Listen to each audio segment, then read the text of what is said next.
नमस्ते दोस्तों, स्वागत है आपका हमारे आयुर्वेद विश्वगुरु चैनल पर। आज हम बात करने वाले एक अद्भुत शस्त्र की जिसका नाम है शंखास्त्र। समुद्र, जो हमारी पृथ्वी का सबसे विशाल और रहस्यमय भाग है, उसके भीतर अनगिनत रत्न और चमत्कार छिपे हैं।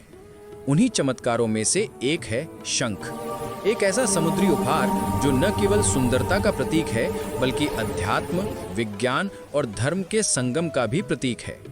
भारतीय संस्कृति में शंख का स्थान अत्यंत पवित्र और ऊंचा माना गया है। यह केवल एक सजावटी वस्तु नहीं बल्कि एक जीवित शक्ति, एक दिव्य ऊर्जा और एक शास्त्र है जिसे कहा गया है शंखास्त्र। प्राचीन काल से ही शंख को देवताओं का आयुध माना गया है।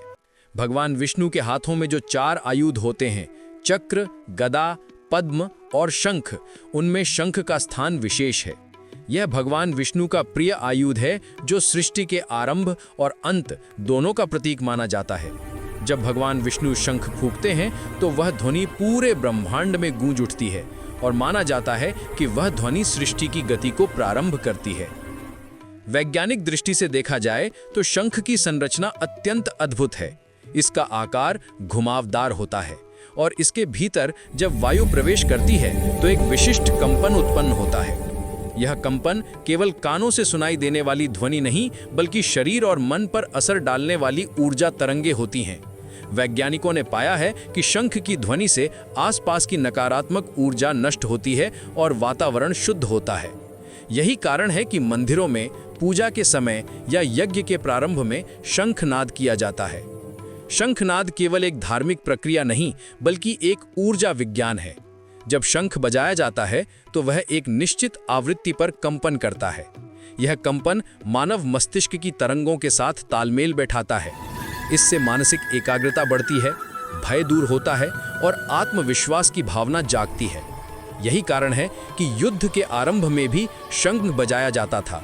जैसे महाभारत में भगवान श्री कृष्ण ने जब पांचजन्य शंख बजाया तो पूरा कुरुक्षेत्र गूंज उठा। वह केवल युद्ध का संकेत नहीं था बल्कि धर्म के जागरण की पुकार थी। शंखास्त्र शब्द अपने आप में गहरा अर्थ रखता है। अस्त्र यानी वह शक्ति जो संरक्षण भी करती है और संहार भी। शंख में दोनों शक्तियां निहित हैं। यह शुभता का प्रतीक है, परंतु इसके भीतर छिपी ध्वनि शक्ति विनाशकारी ऊर्जा को भी नष्ट कर देती है। इसलिए इसे सात्विक अस्त्र कहा गया है, जो बिना हिंसा के केवल ध्वनि और कंपन से शुद्धिकरण करता है। धार्मिक ग्रंथों में शंख के कई प्रकारों का वर्णन मिलता है, जैसे दक्षिणावर्ती शंख, वामावर्ती शंख, गणेश शंख, लक्ष्मी शंख आदि। दक्षिणावर्ती शंख सबसे पवित्र माना गया है। यह शंख दक्षिण दिशा में घूमता है और अत्यंत दुर्लभ होता है। इसे घर में रखने से समृद्धि, धन और शांति आती है, ऐसा माना जाता है। वहीं वामावर्ती शंख सामान्य पूजा में उपयोग होता है और यह वातावरण को सात्विक बनाए रखने में मदद करता है। आयुर्वेद में भी शंख का विशेष स्थान है। शंख से तैयार की गई शंख भस्म शरीर के लिए अत्यंत लाभकारी मानी गई है। यह पाचन तंत्र को मजबूत करती है, अम्ल, पित्त और गैस की समस्या दूर करती है। शंख भस्म में कैल्शियम और मैग्नीशियम जैसे तत्व होते हैं जो हड्डियों और दांतों के लिए उपयोगी हैं। यह अद्भुत है कि जो वस्तु समुद्र की गहराइयों में पाई जाती है वह हमारे शरीर के लिए औषधि बन जाती है। शंख का उपयोग केवल धार्मिक या औषधीय नहीं बल्कि वास्तुशास्त्र में भी अत्यंत महत्वपूर्ण है। घर में शंख रखने से वातावरण में सकारात्मकता बनी रहती है। वास्तुशास्त्र के अनुसार दक्षिणावर्ती शंख घर के उत्तर या पूर्व दिशा में रखने से धन वृद्धि होती है, जबकि पूजा के समय शंख में जल भरकर देवी देवताओं को अर्पित करना अत्यंत शुभ माना गया है। ऐसा करने से न केवल मानसिक शांति मिलती है बल्कि घर में सात्विक ऊर्जा भी स्थिर होती है। अगर हम इतिहास की बात करें तो प्राचीन भारत में शंख का उपयोग युद्ध के दौरान किया जाता था। प्रत्येक योद्धा का अपना विशिष्ट शंख होता था जिसका नाम भी रखा जाता था, जैसे अर्जुन का देवदत्त, भीष्म का प्रौष और श्री कृष्ण का पांचजन्य। जब ये शंखनाद होते तो युद्ध भूमि में केवल आवाज ही नहीं बल्कि एक ऊर्जा फैल जाती थी जो सैनिकों के उत्साह को बढ़ा देती थी। आज भी जब हम शंख की ध्वनि सुनते हैं तो भीतर एक अदृश्य शक्ति का अनुभव होता है। समुद्र में रहने वाले जीवों से बनता हुआ यह शंख वास्तव में प्रकृति की कलाकारी का उदाहरण है। जब इसे कान के पास रखा जाता है तो समुद्र की लहरों जैसी ध्वनि सुनाई देती है। यह प्रतीक है कि शंख में सृष्टि की स्मृति बसती है।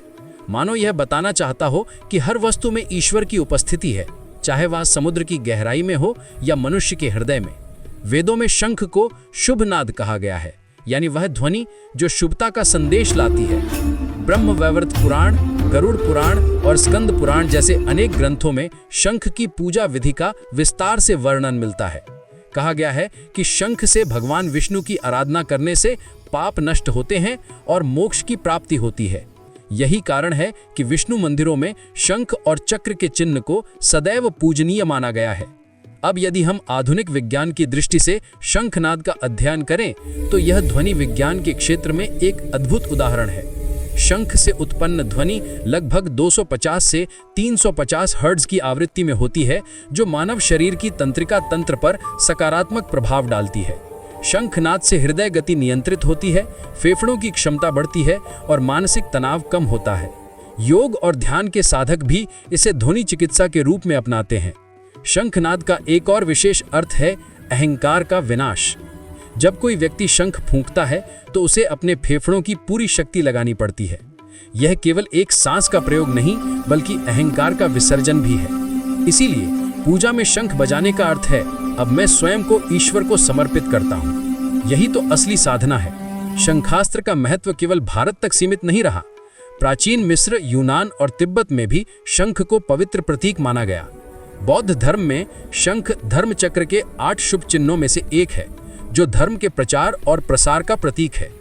यह दर्शाता है कि शंख की ध्वनि सीमाओं को नहीं मानती, वह सबके भीतर सत्य की पुकार जगाती है। आज के समय में जब हम तकनीकी युग में जी रहे हैं, तब भी शंख का महत्व उतना ही है जितना हजारों वर्ष पहले था। चाहे धार्मिक अनुष्ठान हो, ध्यान का सत्र हो या किसी मंदिर की आरती, शंखनाद से जो वातावरण बनता है वह हर हृदय को दिव्यता से भर देता है। यह केवल परंपरा नहीं बल्कि एक जीवंत ऊर्जा का अनुभव है।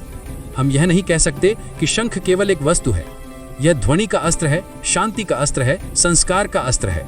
यही कारण है कि इसे शंखास्त्र कहा गया, क्योंकि यह किसी को घायल नहीं करता बल्कि आत्मा को जागृत करता है। इसलिए जब अगली बार आप किसी मंदिर में शंखनाद सुने तो उसे केवल आवाज मत समझिए। वह ध्वनि आपके भीतर बसे ब्रह्मांड को झकझोर रही होती है। वह पुकार रही होती है, उठो, जागो, अपने भीतर के विष्णु को पहचानो। शंखास्त्र हमें यही सिखाता है कि शक्ति हमेशा बाहरी नहीं होती, वह हमारे भीतर है। बस हमें उसे जागृत करना है, और जब वह शक्ति जागती है तो अंधकार स्वयं मिट जाता है। तो दोस्तों, यह जानकारी आपको ज्ञानवर्धक लगी तो चैनल को शेयर, लाइक और सब्सक्राइब करना ना भूलें। धन्यवाद।